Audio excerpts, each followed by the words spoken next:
Well, greeting everyone. This is Jim Ford with the Natural Resource Damage Program, and thanks for showing up at our meeting tonight. I think we'll start off with you, Elizabeth. This is a BNRC meeting. We'll start off with some opening remarks. We have a recorded presentation, which will last about 45 minutes.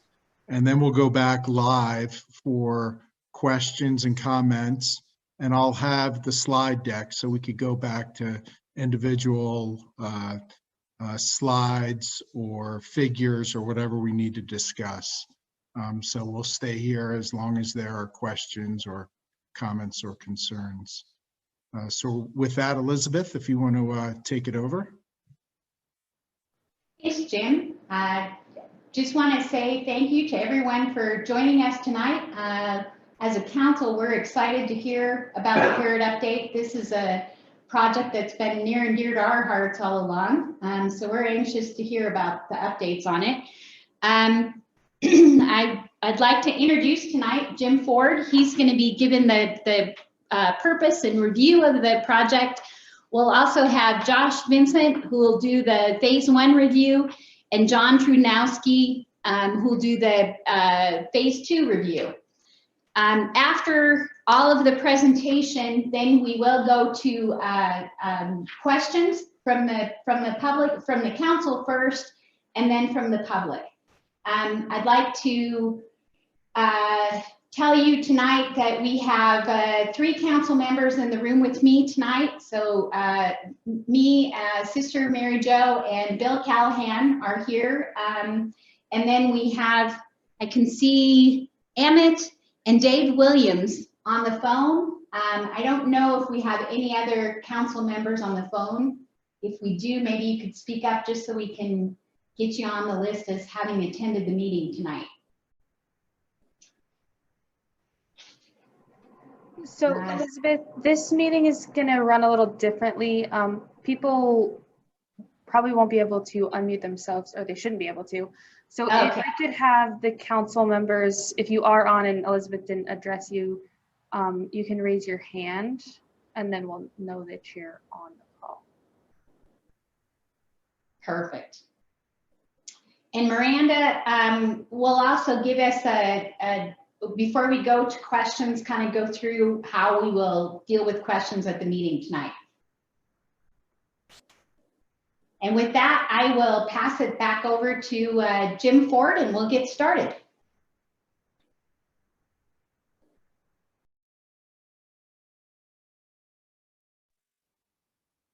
Great, Miranda, if you want to tee up the presentation.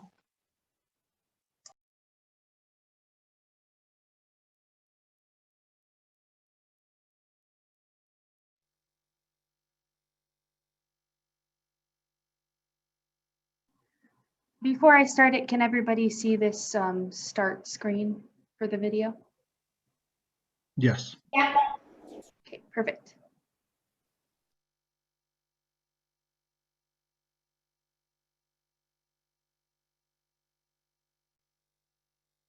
Greetings, everyone. This is Jim Ford with the Natural Resource Damage Program. I'm the project manager for the Parrot Tailings Waste Removal Project. And we're here tonight to talk about the phase 2 of the project. I'd like to introduce the rest of the project team, Josh Vincent with Water Environmental Technologies, WET. We also have John Trudnowski with WET and Alan Erickson with Morrison Maryland. So tonight we wanted to go through, again, the rationale for the Parrot tailings. We're going to briefly go through what we learned in the phase 1 of the project, and then the focus of the meeting is the phase 2. So next slide, please.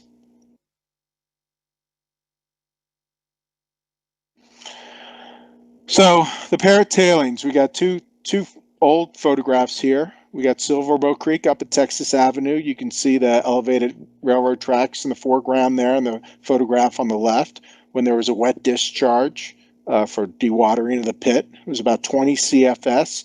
You can see the tailings off to the left there, mass wasting into what was Upper Silverbow Creek. And you can see the results down there in the photograph on the right, where Silverbow Creek discharged at the confluence area to Blacktail Creek. And you can see how white that water was because, it was saturated with tailings. So this area has been a problem for surface water and the creeks for, well over a century. Next, please. So the goals of the Parrot Tailings Project were to protect Silverbow and Blacktail Creek's aquatic resources from contaminated groundwater discharge while improving the quality of the creeks. We wanted to eliminate the known sources of inorganic contamination, so the metals, to the alluvial aquifer and to surface water, and we wanted to enhance the riparian areas. Next. So just a quick comparison of water quality. The top line there is the drinking water standards, the maximum contaminant levels. The next line is the state standards, the acute standards for surface water quality. The next line is the water quality that we have in the Berkeley pit. And the last line there is what we've been pumping out of groundwater in our interim pumping for the Parrot project. And I think the main point here is what we've been pumping out of the phase 1 area is very comparable to the quality of the Berkeley pit water. You can see the pH is actually almost a whole standard unit lower. The copper concentrations are actually about 3 times higher. The cadmium's comparable, and zinc's, it's about half the zinc concentration. But I would say that the Parrot water is as contaminated, and in a copper sense, much more contaminated than the Berkeley pit water. So very contaminated water source that is impacting the creeks. So here's a good photograph of the excavation in the phase 1 area. In the background, you can see the slag, the poured slag that we had to break up, a contaminant source removed.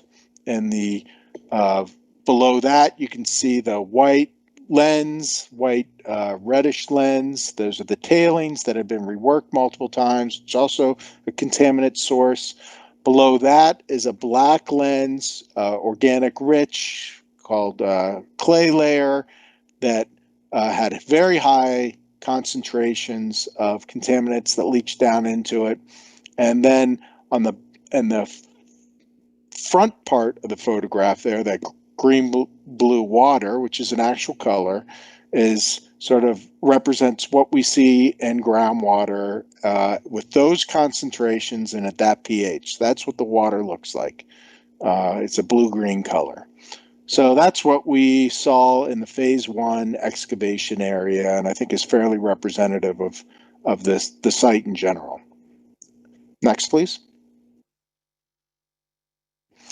So we had we have a fairly extensive groundwater, surface water monitoring program. We call the performance monitoring program. We designed this and implemented it to evaluate the performance of the waste removal action, and also to ensure that it didn't interfere with the circular remediation infrastructure. Again, that's sort of a vague description, but what it really means is that we designed it to make sure that we didn't interfere with the subdrain. Next, please.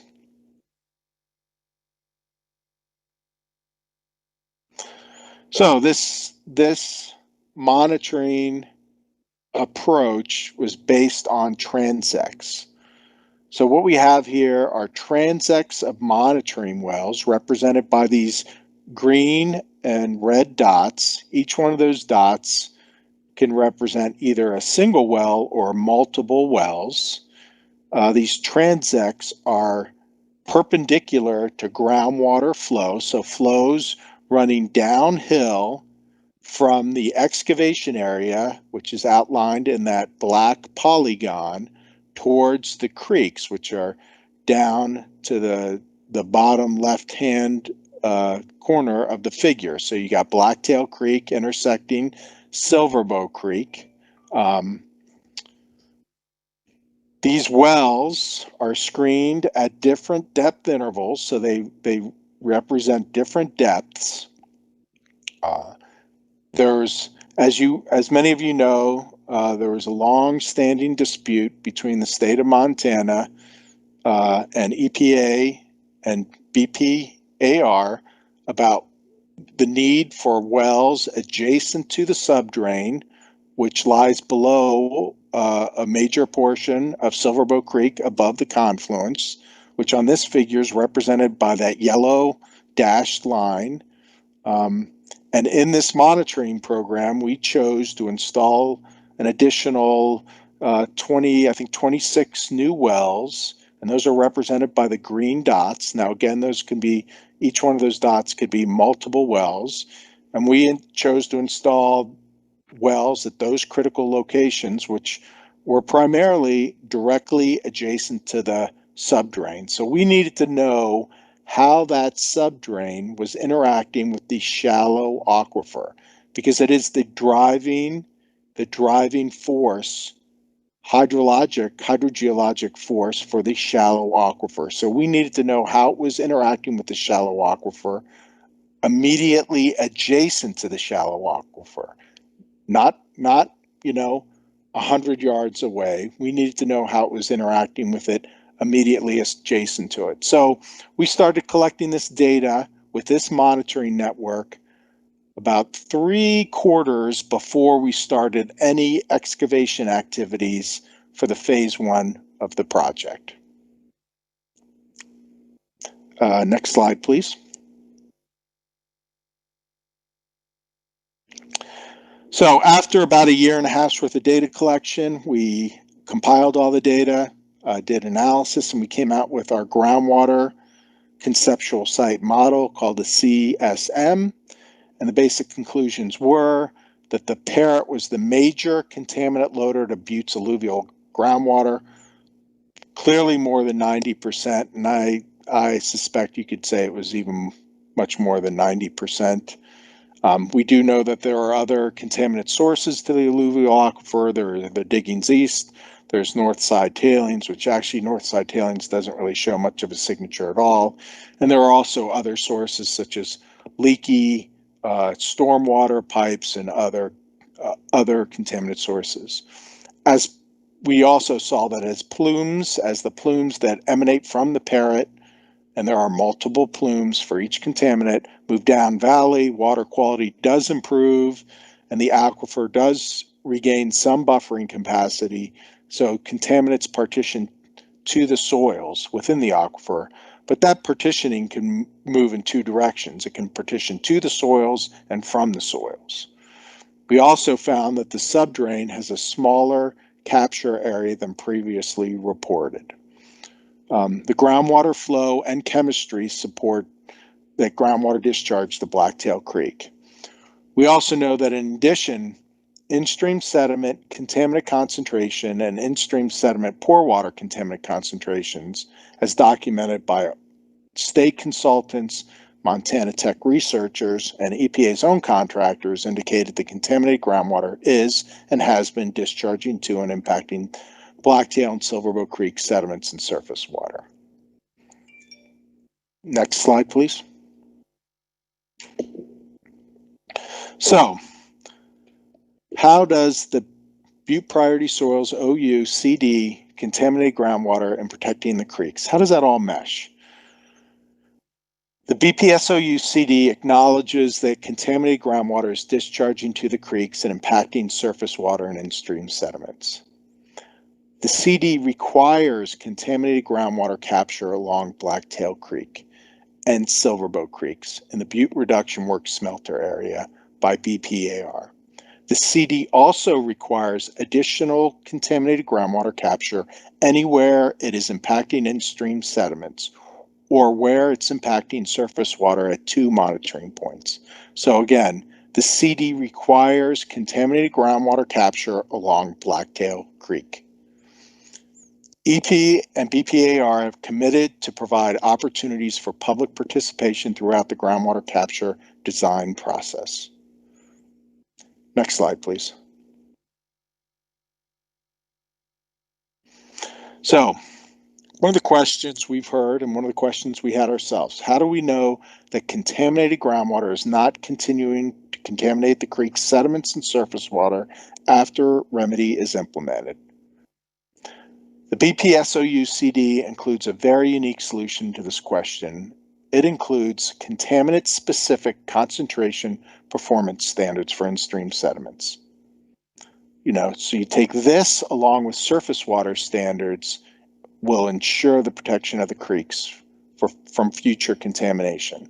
So after the remedy is fully implemented, the CD requires the use of these contaminant-specific in-stream sediment standards to make sure that the remedy for groundwater is not impacting in-stream sediment concentrations.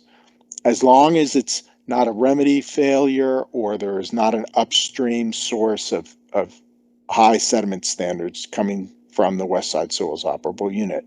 Now, this is sort of a summary of what is required. The actual details are located in the Surface Water Management Plan. Now, the Surface Water Management Plan is sort of buried in the CD. It's included in Exhibit 1 to Attachment A in Appendix D of the BPSOU CD. So again, Exhibit 1, Attachment A, Appendix D of the BPSOU CD, and it's labeled the Surface Water Management Plan, but it's actually in that plan is where the management of contaminated groundwater and what the triggers are for additional contaminated groundwater management is located. So that's the responsibilities as laid on for BPSOU to BP. There are responsibilities for the state of Montana and the Parrot project in the CD. Next slide, please.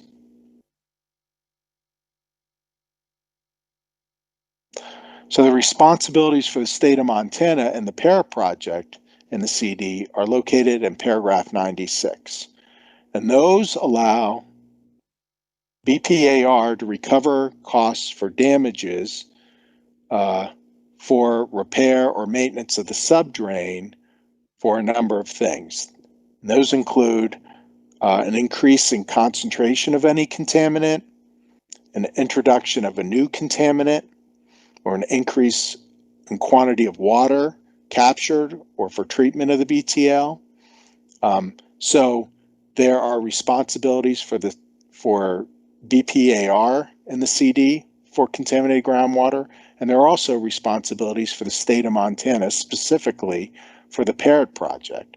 Now, again, this is just one slide.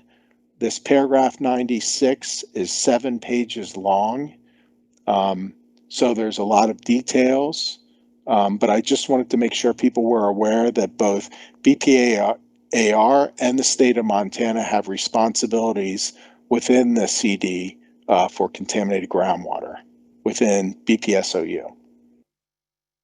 Next slide, please. So let's pivot here, get back to the Parrot project itself. I'll give you a quick update on the new Butte Silverbow shops. They're still scheduled to be completed at the beginning of February. So they're on schedule.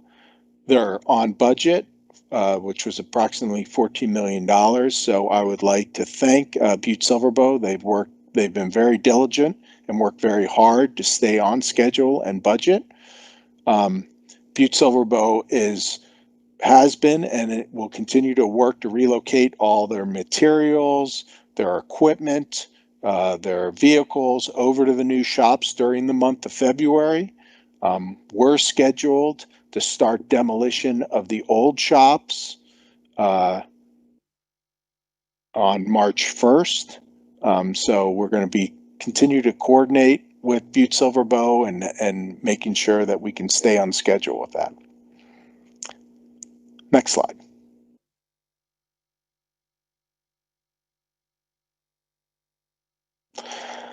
So let's talk a little bit about how we kicked off the Parrot.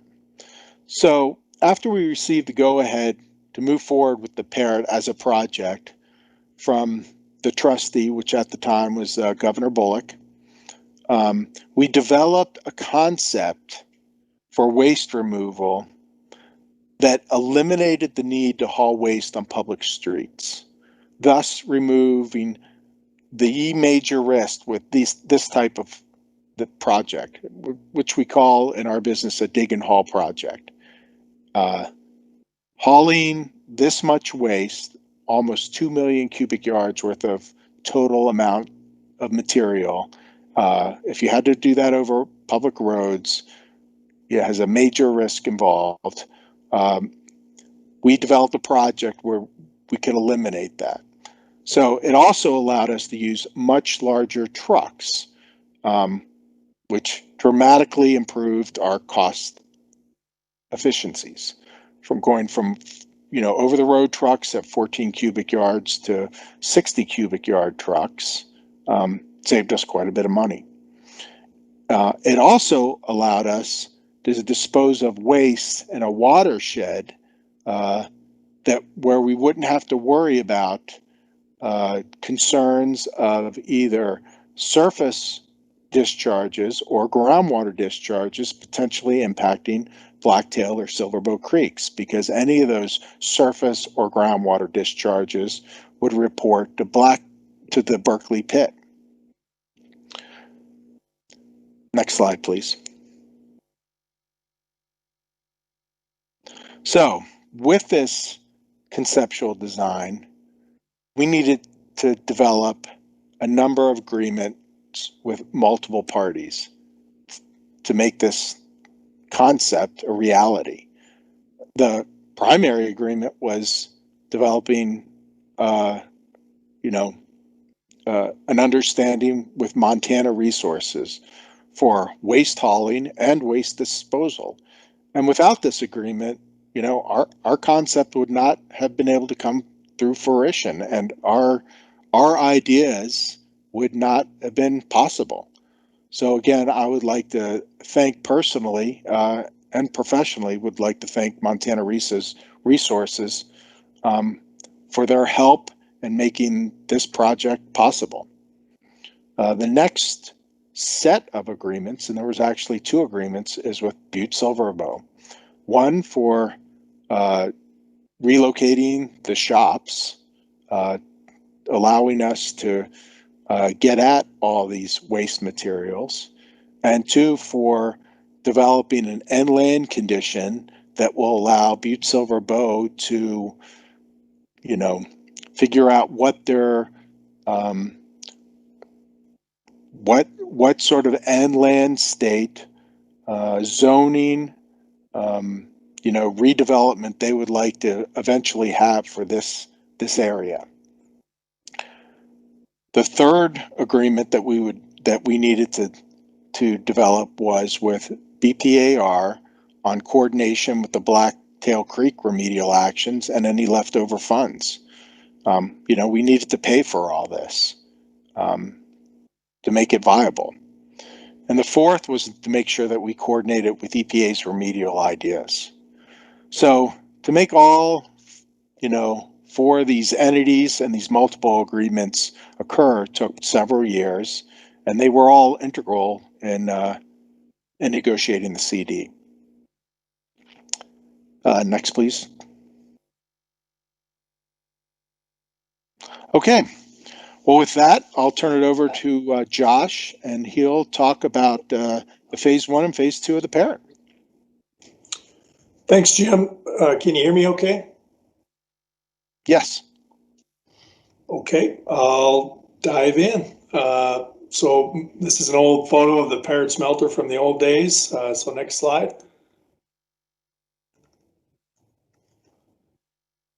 Okay, as we put this design together, a mine waste removal project has some major pieces of this. I've got them listed of some of the major design items that we had to cover. I'm not going to go through them individually.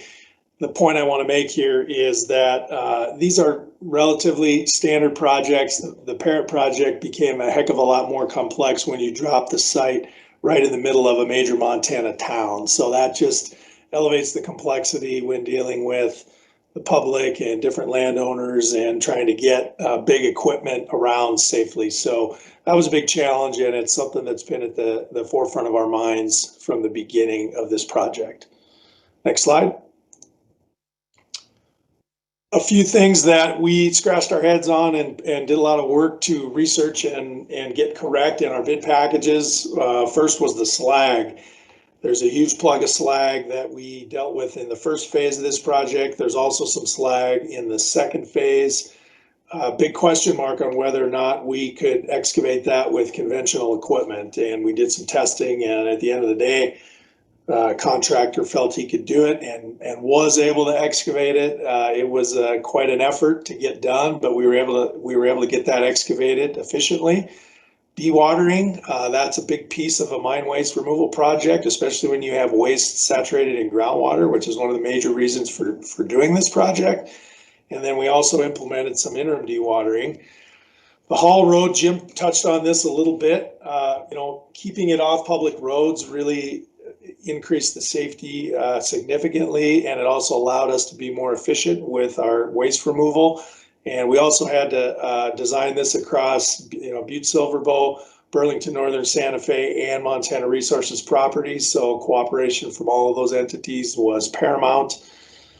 As far as disposal of the tailings, originally when we were looking at the design, we were looking at putting it within the envelope of the Berkeley pit itself and on the ramp. And then after coordination with the stakeholders and Montana Resources and BPAR, we determined that putting the materials in a little bit different location was a better option.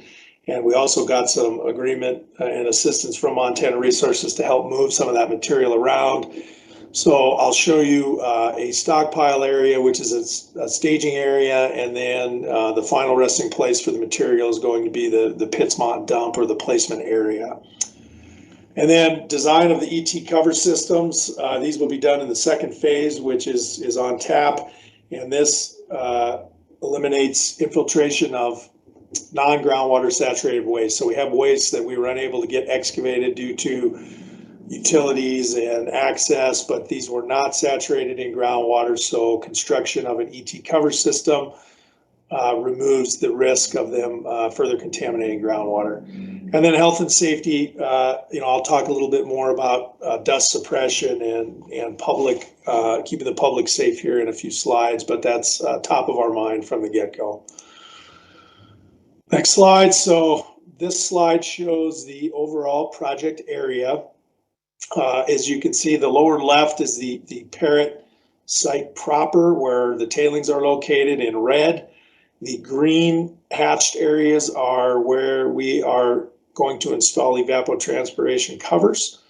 The blue line is the haul road that has been constructed and was used in phase 1 of the project. And then the green line shows where the waste material will eventually end up down at the placement location, which is the Pittsmont dump. And then this dotted black line is the stockpile location, which is where all the waste from the first phase was hauled and placed and then moved to the Pittsmont, to the placement location by MR. And then this second phase will be a split of our contractor will move some of it, the state's contractor, as well as Montana Resources. So that gives you an overall view of the project. Next slide. This slide shows a cross-section of the Parrot site proper and the lithology. So the E to E prime transect, E to the left side of your screen is north, the right side is south. Here you can see the difference between the two phases of the project. I think most people are aware, but the reason why this project was done in 2 phases was to allow for construction of the new Butte Silverbow shops and to give time for Butte to move to a new location so that we could demolish the old shops and access the waste material underneath the old shops. So you can see here clean backfill, which was completed in 2018 in phase 1, and then moving into the second phase. And you can see the overburden. Jim talked about the lithology a little bit. We have a lot of overburden, which is Butte quartz monzonite fill, it's valley fill, as well as some Berkeley pit overburden. There's some larger material in there. And then there is the tailings layer underlying the overburden. There's the black clay, which was the old Silver Bow Creek floodplain. And then there is alluvium, some of which was determined to be contaminated in phase 1. So we may end up removing some of that until we hit groundwater. And then Silver Bow Creek is over here to the right. So that just gives you guys a nice cut through the site. Next slide. Here's a photo of the phase 1 excavation. This is the site standing at the north end of the excavation looking south. You can see the Butte Silver Bow shops in the background. And as Jim noted earlier, you can see this blue-green water from the highly contaminated groundwater, which ended up being quite a bit more extensive than I think people had expected. We had seen it and known it was in one well pair for sure, but as it turned out, this blue-green water is fairly extensive across the site, which prompted some of the interim dewatering discussions. And you can see here lithology. This is the slag layer. You can see the tailings layer again, and then we get down into the clay is not very evident in this photo, but it is in the next one here. So I'll go to the next slide. This vantage point is from the south end, basically standing on Civic Center Road looking north. This is that railroad overpass that Jim pointed out in one of his first slides, so you can, for reference and where everything's located. Again, you can see the slag layer here, and then the leached tailings. Here you can see the black clay on the left side, the Silver Bow Creek floodplain channel much better. So these are highly contaminated layers, and that's what we're after. Next slide. Okay, so just to catch everybody up, we have multiple phases of this, which I'll talk about in a minute, but the first piece of the project, which bid number 1 was phase 1, which was site security and construction of the haul road, and phase 2A, which was excavation of the north side of Civic Center Road, was completed in 2018. And some excavation volumes. We excavated 113,000 cubic yards of clean overburden, about 100,000 cubic yards of slag, 170,000 cubic yards of waste, and a total of 383,000 cubic yards were excavated in the first phase. We ended up with a higher volume of waste by a fairly significant volume in the first phase, and that was primarily due to some of the overburden failing backfill standards. We screened all of the overburden. If it passed, we reused it as fill. If it did not pass, it was hauled as waste. And some of the slag and waste material ended up, being mixed together a little bit at some of the contacts. So that was also hauled as waste. And then we found that a pretty large volume of alluvium was contaminated beneath the clay, and there wasn't a lot of data on that in some of the previous investigations. So while we were in there, we went ahead and excavated out that alluvium that failed. And so that resulted in a higher volume of waste material in the first bid. Next slide. So we got done with the first phase, and we knew we had approximately a year to a year and a half while the new shops were being built. So after seeing the extent of the contaminated groundwater across the phase 1 site, the state and the design team got together, and we developed a plan to continue to pump contaminated groundwater in the interim. We had an agreement. Montana Resources allowed pumping of contaminated groundwater to their facility during the project, and they were amenable to this, which was great. So we put a design together. It was a fairly low-cost, opportunistic ability to pump a lot of contaminated groundwater while we were waiting for the second phase. So this system was installed in the fall of 2019, and it operated for a couple of months at the end of that season. And then we restarted it and ran it from April to October in 2020. And to date, we've pumped over 7 million gallons of contaminated material.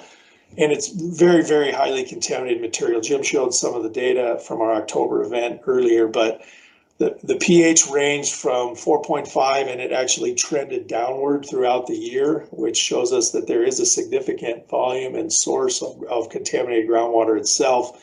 And copper concentrations, just for reference, they ranged from 40,000 to over 236,000 parts per billion throughout the season. So really a good opportunity to remove highly, highly contaminated groundwater. Next slide.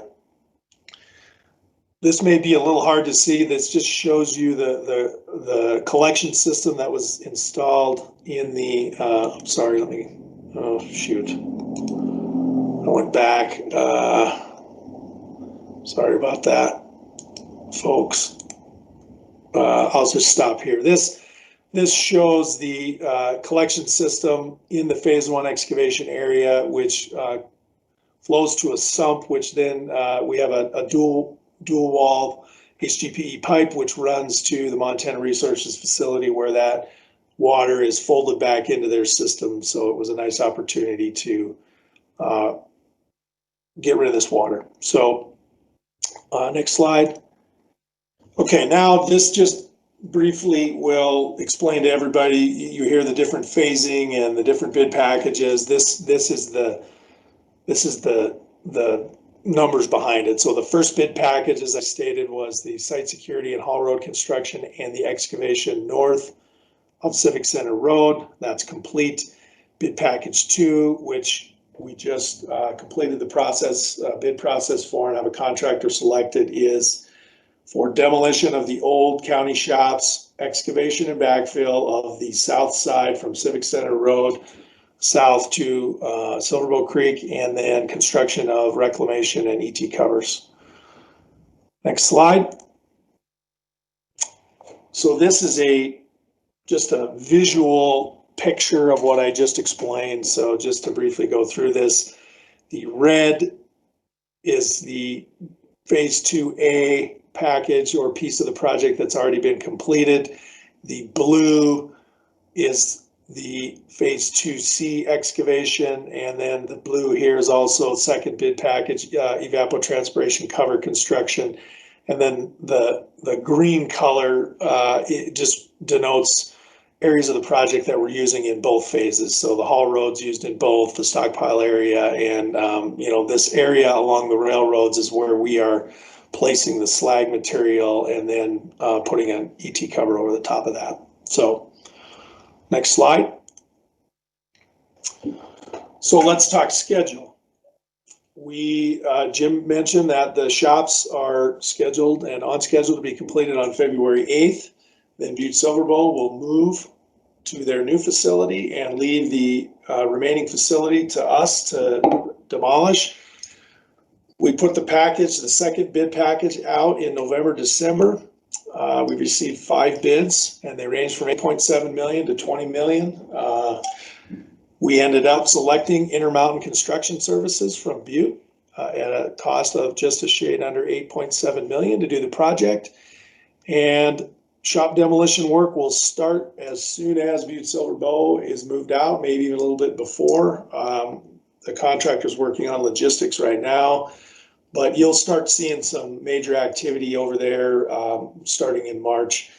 And then this is a 2-year contract. So 2021, this year, will primarily consist of excavation and backfill work, and then probably some reconstruction of infrastructure, and it will run into 2022, and 2022 will primarily consist of ET cover construction, reclamation, and reconstruction of any remaining infrastructure. Next slide. So I am going to highlight a few of the what we feel are the most important pieces of the design that the public will be interested in, and just sort of a notification that there's going to be a lot of activity going on. The first one is road closure. So we were able to keep Civic Center Road open in the first phase, but we're going to need to close it in the second bid package because we just have to get in there and get the waste material out. You can see this black line is the excavation area in the second bid package. So we probably, around March, you're going to see Civic Center Road shut down. It will be closed from the east end of the Civic Center parking lot to Texas Avenue. We also are going to close this portion of trail that is adjacent to the project just to keep the public out of there. We just want to keep as much distance between the general public and the activity that we have going on for safety purposes. And so we will have a detour. The detour will send traffic down Texas Avenue to Grand and to Harrison. So, you'll be able to get around it without too much trouble. You will be able to access in and out of the Civic Center for events and whatnot, but this section will be closed for the better part of a couple of years. So next slide. This slide shows the extent of the shop demolition. It is a fairly significant effort. We are removing all of the buildings. We're also removing all of the asphalt, sidewalks, curb and gutter, any remaining infrastructure and material. Butte Silver Bow's taking the vast majority of everything out, and then we're going to come in and demolish all of that so that we can get going on excavation work. There's also a lot of utility coordination here. Utility coordination is a huge piece of this project. We have all the utilities that we're servicing the shop, and then we also have to work around an infrastructure corridor right adjacent to Silver Bow Creek, which includes the Silver Lake water line, a sewer line, a Horseshoe Bend effluent, and also a communications tower that we'll be working around. So a lot of coordination on the demolition and utility piece. Next slide. This shows our approximate extent of the phase 2 excavation area. There was some remaining contamination on the north side of the road that we are going to excavate out. There's also some contamination in the south Civic Center parking lot that we're going to go after. I do want to talk a little bit about our dust suppression efforts. That's obviously been an issue in Butte on other projects, so we wanted to be very proactive on this. We also are relatively close to residential areas. So our team went out and collected some baseline dust data along this east and south boundary prior to the project so we can get an idea of what's going on there pre-construction. And then we are going to monitor throughout construction to make sure that we're not seeing any significant changes. In addition to that, we have required the contractor to install active dust suppression along this south and east boundary, so that will be done in the form of some misting machines. So they will actually spray a fine mist in the air that will knock down dust that may be coming from the project. We also have the requirements and a very tight dust specification in the bid where they have to have two water trucks on site at all times, and we can shut them down at any time due to any dust. So very, very high priority for us in this project due to its location. Next slide. Here is another cross-section through the phase 2C excavation area. Again, to orient you, the left side of the photo is west, the right side is east. And you can see, again, the overburden, the tailings, the clay, and alluvium. You can also see here this dark black line, the final grade of the site. You can see it a little bit when you look at the existing shop elevation versus the phase 2A area that we already completed. That is a little bit lower than final grade, but when we get done with this, it will be a very gentle slope that sort of matches what you see in the Civic Center parking lot. So this dark black line represents the final grade. This dotted line is the existing grade. So you can see we're going to drop that down quite a bit by the time we get finished with the site. Next slide. This is a photo or a map showing just the final grades. Again, you can see a gentle slope from east to west. We will have stormwater infrastructure to manage any runoff. You can see there is a little bit of slag. It's not as extensive as the first phase, but we'll be placing a little bit of additional slag along the railroad, and then both sides of this railroad, as well as this parcel here and this one up on 2nd Street will have ET covers placed on them. Next slide. This is just a plan view, profile view of the reconstructed Civic Center Road. We will be putting that back, and we'll actually be putting it back in a much nicer condition than it was or than it is now. It will have curb and gutter and sidewalks and stormwater infrastructure. And once again, you can see that the final grade will be quite a bit lower than where the existing grade is now. So it'll be sort of a nicer, there won't be such a slope on that road. So next slide. Wanted to talk about infrastructure and utility reconstruction. There's a lot of that. You know, everybody thinks of this as a dig and haul of waste, which it is, but there are just a lot of infrastructure and logistics and utilities that we are having to deal with in order to complete this project. Civic Center Road, which I just showed you, it will be reconstructed with sidewalk, curb, gutter, signage, stormwater infrastructure. It's going to look really nice. The Civic Center parking lot, anywhere where we excavate out tailings, we will replace with new asphalt and storm infrastructure. And there are some additional areas that we are going to prep for a parking extension at Butte Silver Bow's request. We're installing a new water line underneath Civic Center Road that will be able to serve any future development on those parcels. We're replacing a segment of sewer main in the Civic Center parking lot and the service to the Civic Center Annex.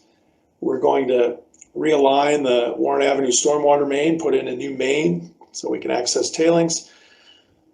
Again, I mentioned we're going to construct ET covers and revegetate 3 parcels that I showed you, as well as the Patriot Rail grade, and we'll have seating on the main site, and then we will leave it with nice fencing, wooden 2-rail fence, and Butte Silver Bow will take back over at that time. So next slide.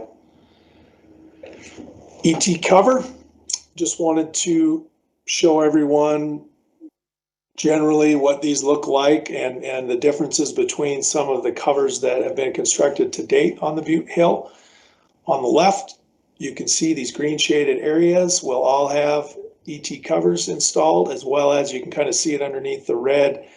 That is a cover over that slag that's placed on the south side of the Patriot Rail.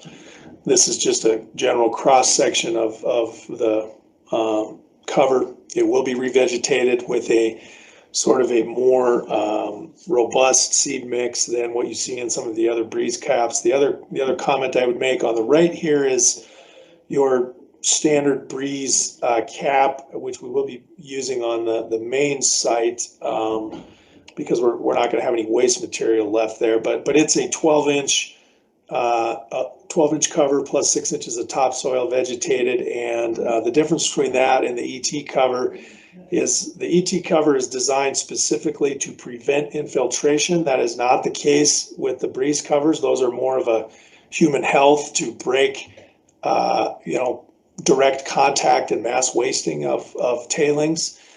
The ET cover, it uses a fine grained water holding material, and it actually will keep precipitation from infiltrating and leaching through waste material, where a breeze cap, this particular site, our site has clean backfill, but in a regular breeze site, there's waste material under here, and you do see infiltration through waste. And some of the railroad grade is actually a breeze cover. It's rock, and it has sort of that honeycomb material on it, and that does not prevent infiltration, and in some cases may actually promote it a little bit. So we're gonna leave this in a much better condition than where it's at now. So next slide.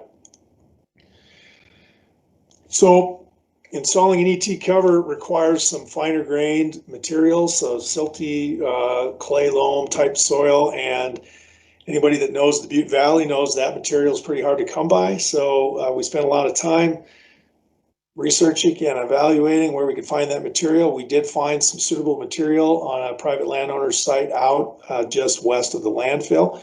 Just wanted to give you an idea. Here's the Parrot site. This is where our borrow site's going to be.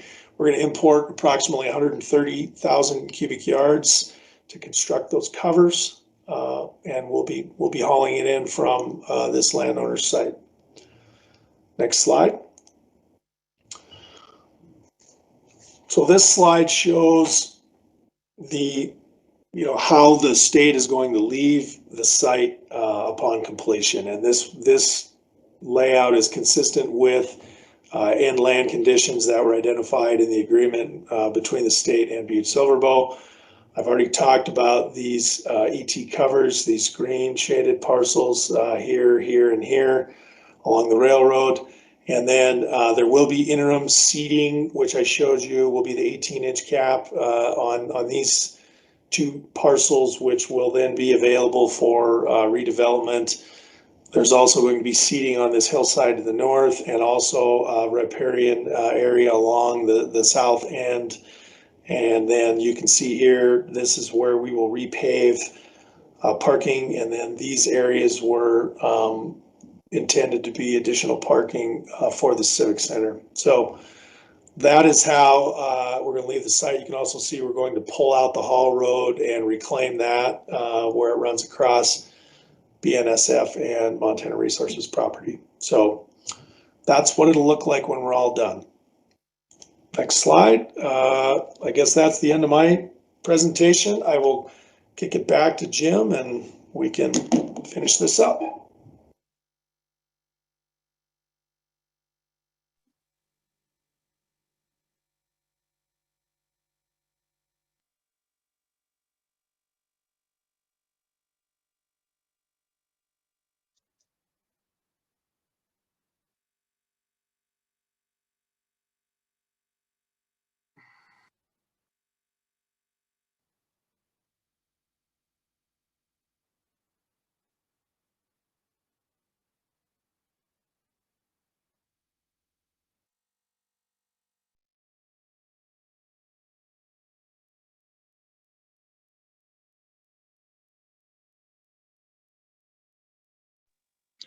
Miranda, did you have a few things you wanted to address with the group?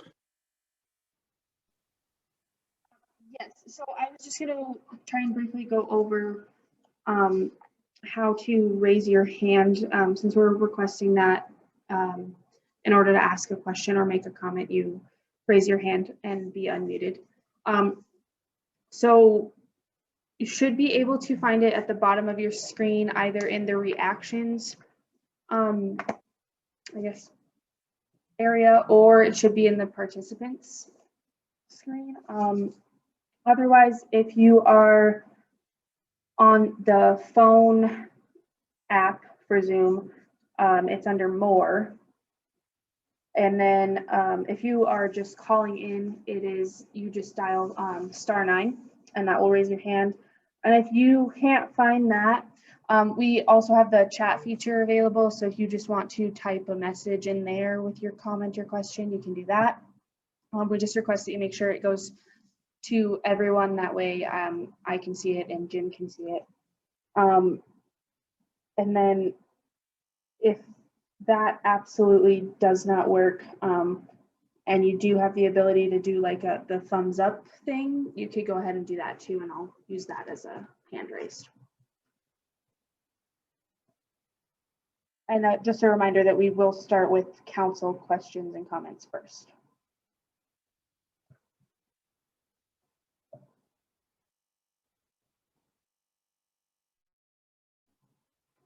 So Elizabeth, if you don't mind, I can just jump in and start taking the comments and questions.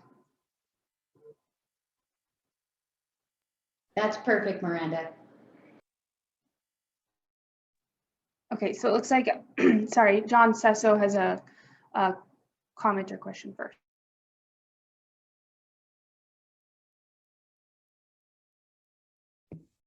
Thank you, Miranda. This is John Sesso.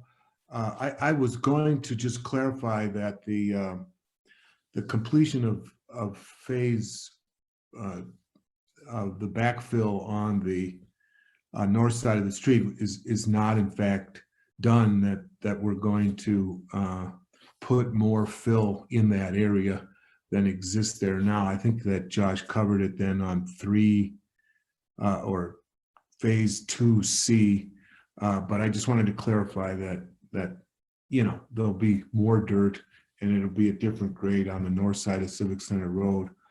Also, just to not have any confusion on the seed mix, I didn't know, Josh, what you were referring to, but it's my understanding that the seed mix that will be used for the covers is the same as the seed mix we currently use. We call it the Robert Powell seed mix, and we've been using it for several years, and didn't want to get any confusion on why we don't use that mix.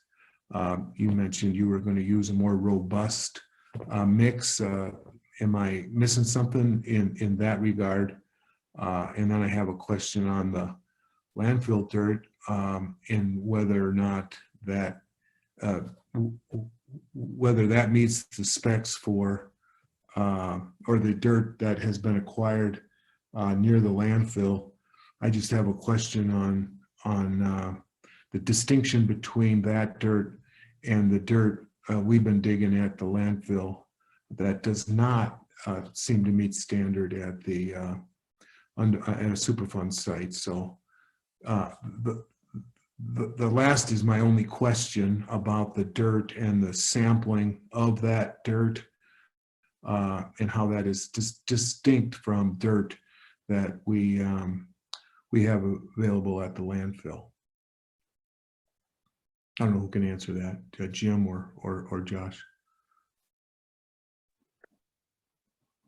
It looks like Jim got kicked out for a minute. He's trying to get back in. If you can answer that, that'd be great. Can you hear me, Miranda? Yes. Okay, John, can you hear me? Yeah. Okay, so I'll go through all 3 of your comments, questions. Yes, you are correct. On the north side, the phase 2A site, there will be more fill material placed in there. It will be a smooth grade across from north to south. We were short a little fill in the first phase, which we are going to make up in the second phase, and we will end up importing some material there as well. So yes, that is correct. The seed mix, yes, we are using the PAL mix on the main site. We did work with Robert and Eric. I believe John worked with Eric on this as well, but we were going to beef up the ET mix since it's a thicker cover, and maybe put just a few shrubs and forbs in there. So we'll continue to make sure that gets make sure everybody's kosher with that. But that was the comment there. And the third question about the imported material, I was aware that some of the landfill material had some issues with metals. We did sample. We collected several samples of the area. We did test pitting where we planned to excavate, and it did meet backfill standards. So we feel pretty good. We'll continue to collect samples as it's imported, and just to make sure that it meets all the requirements.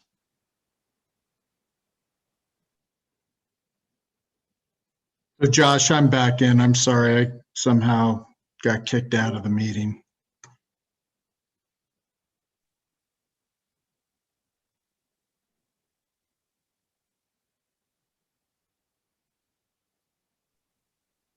Are there any other questions or comments from the council?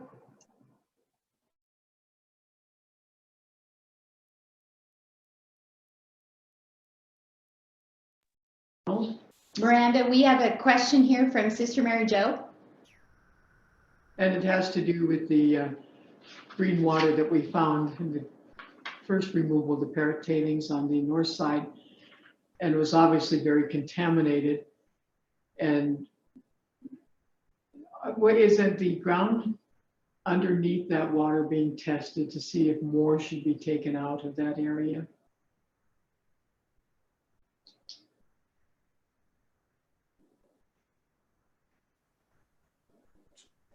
Jim, did you want to answer that, or you want me to answer that, or? Yeah, I've got it. Can you hear me? Yes. Okay, Sister Mary Jo, this is Jim Ford. The criteria that we had for removal included groundwater saturated source material. You know, the goal here of the project was to remove all the source material we could. We wanted to avoid removing, you know, just aquifer material, which may be contaminated, but not to the extent to be considered source material.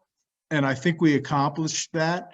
We did do sampling below what we considered source material, and we did find contamination. It's usually zinc that's elevated. Zinc's fairly conservative, which means it transports through the aquifer. It doesn't absorb very well to soils. So we'd see zinc, you know, up in the hundreds, maybe 1,000.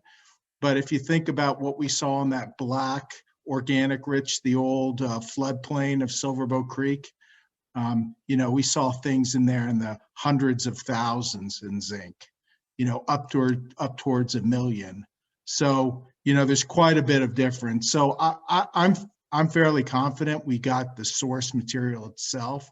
That's not to say that some of the aquifer isn't contaminated.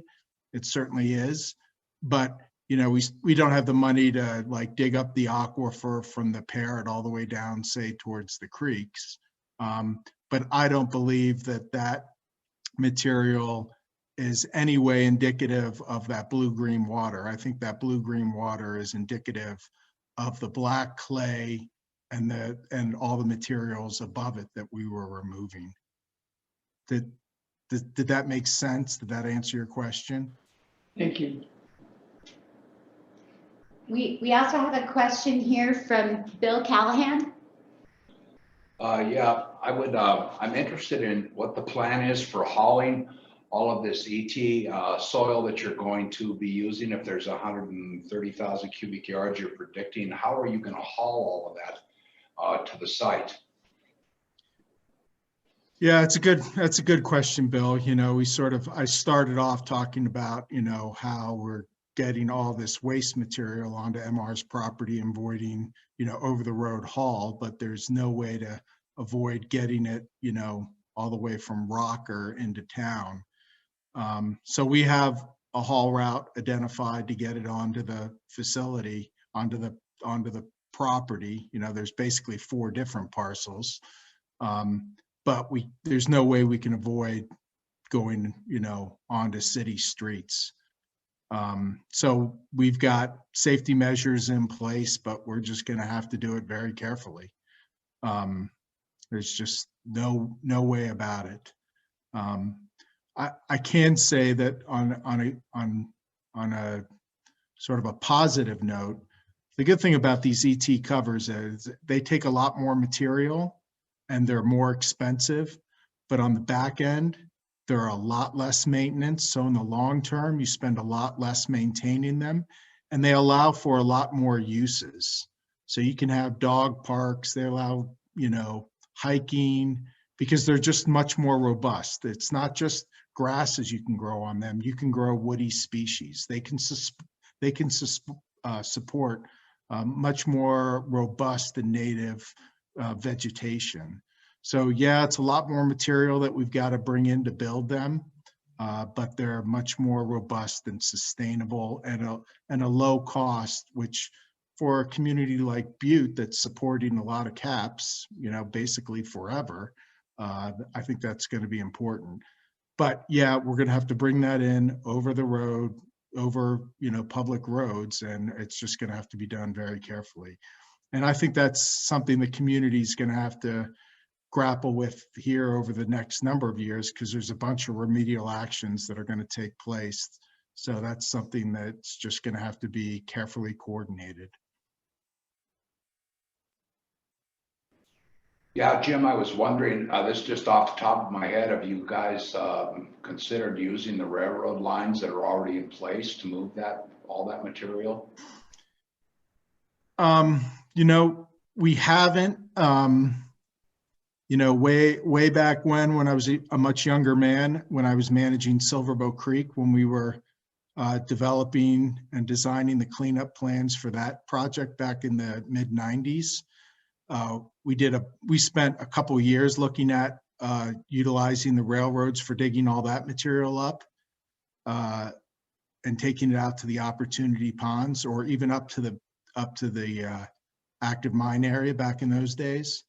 I don't think that it's enough material that it would make any economic sense at the scale that we're dealing with, about 130,000 cubic yards. But you bring up a good point. At some volume, it does make sense.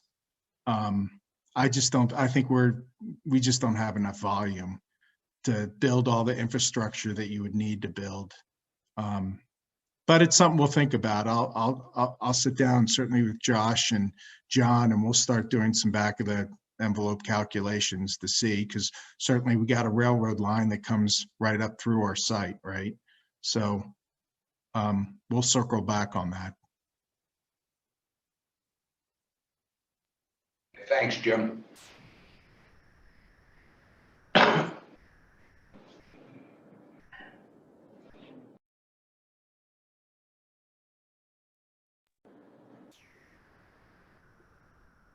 While we've got everybody on the line here, I wondered if we could get maybe a quick update on where we are on the Blacktail Creek project and the Diggings East and Northside tailings.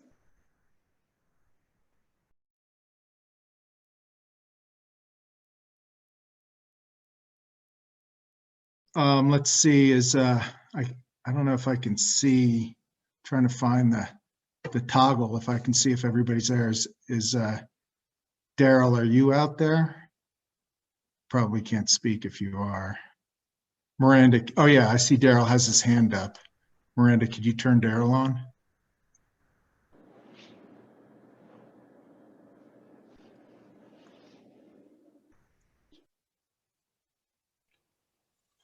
Oh, can you hear me now? Yes. Okay, this is Daryl Reed.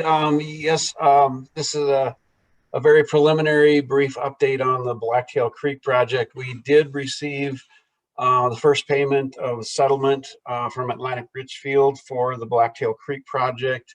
We internally at DEQ are having meetings with management and determining how we're going to proceed with the project. So there's been no decisions yet, but you know, we know that there's a lot of work to be done, starting with evaluating all the work that the Natural Resource Damage Program has done over the years, collecting data at the site. So we'll look at all that and then figure out data gaps, and then proceed, or figure out how to proceed and integrate our work with all of the other work that's going to be going on. So a lot of coordination is going to happen. Daryl, do you have just a quick idea of when you'd start doing any kind of cleanup there?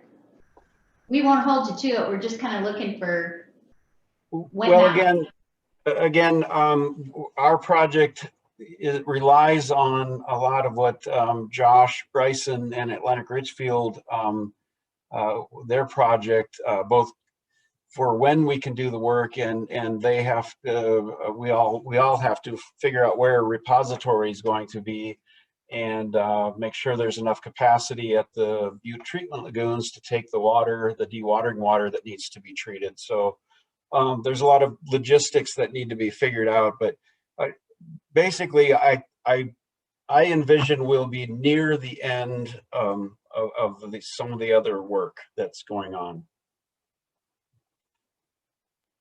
Thank you. Yep.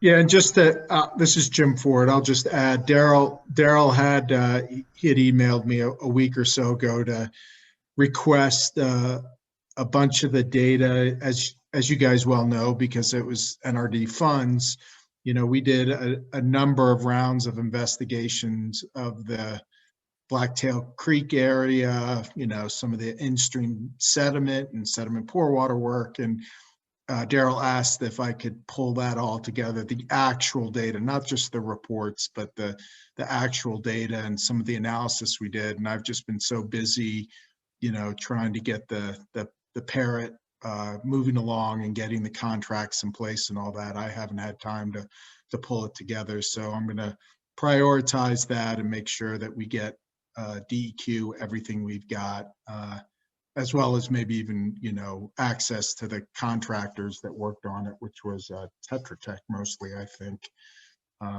So they can move along with assessing, what data there is and what additional data they need. Great, thanks, Jim. Looks like Nakia's got his hand up there. If we could open up his mic.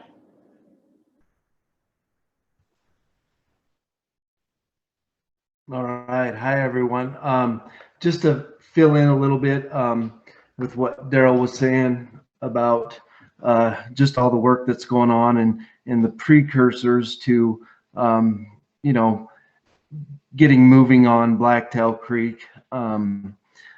There is currently a draft capture and treatment scoping document that looks at, optimizing the subdrain, and further Atlantic Richfield and Butte Silver Bow will be looking at further groundwater capture that's contained in the consent decree, along with the capacity at BTL.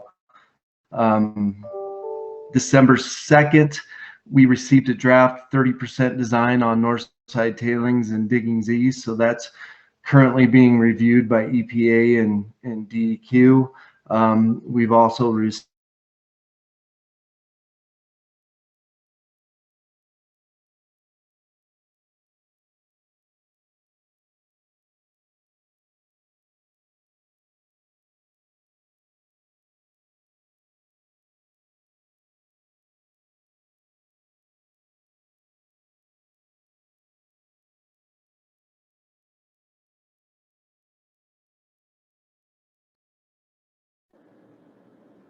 Looks like we might have lost Nakia, but Josh Bryson has his hand up. If we could turn his mic on. Thanks, Elizabeth. Sorry, and I just raised my hand because we lost Nakia. I'm not sure if he's having technical difficulties. So, Daryl, if you want to step in, or Eric, help me with some of the update that Nakia was given. He left off on some 30% submittals. We have submitted the 30% for Grove Gulch, Buffalo Gulch, Northside Tailings, and Diggings East, and those are kind of preliminary conceptual designs. He mentioned the optimization report. We have multiple quality assurance project plans with the agencies or in progress to continue to support our site investigation efforts for remedial design work.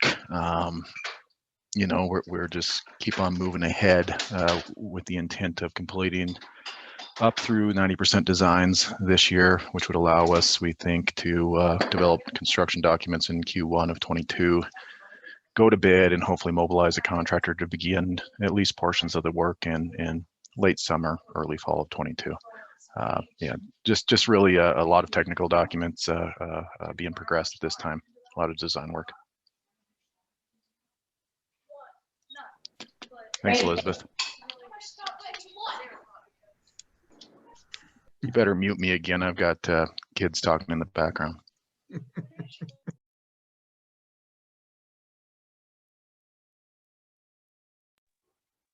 We have Nakia back with his hand up.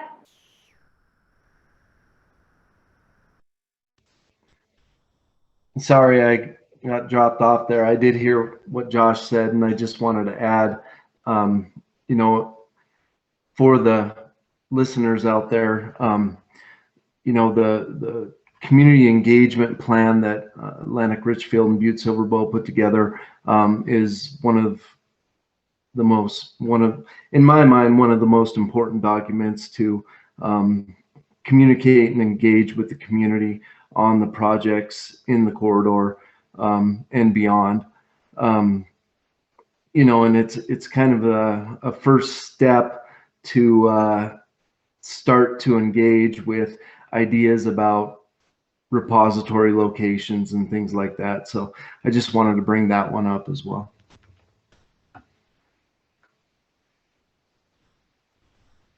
Yeah.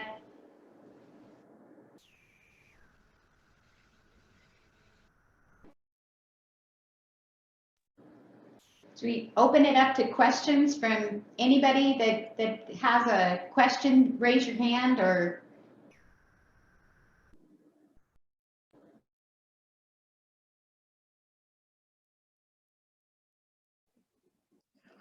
Are there any public comments or questions on the Parrot project? You can either raise your hand, or like I said, if you have the ability to do so, you could type something into the chat function.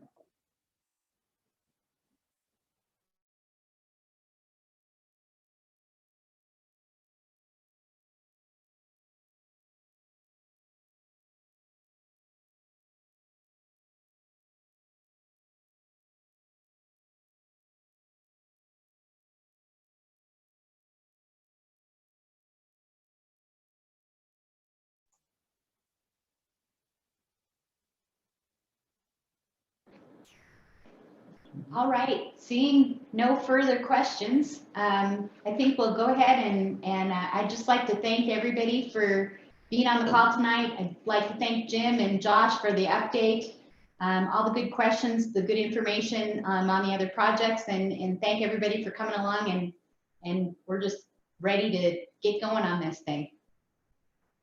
Thanks, everyone. Yeah, thank you, Elizabeth.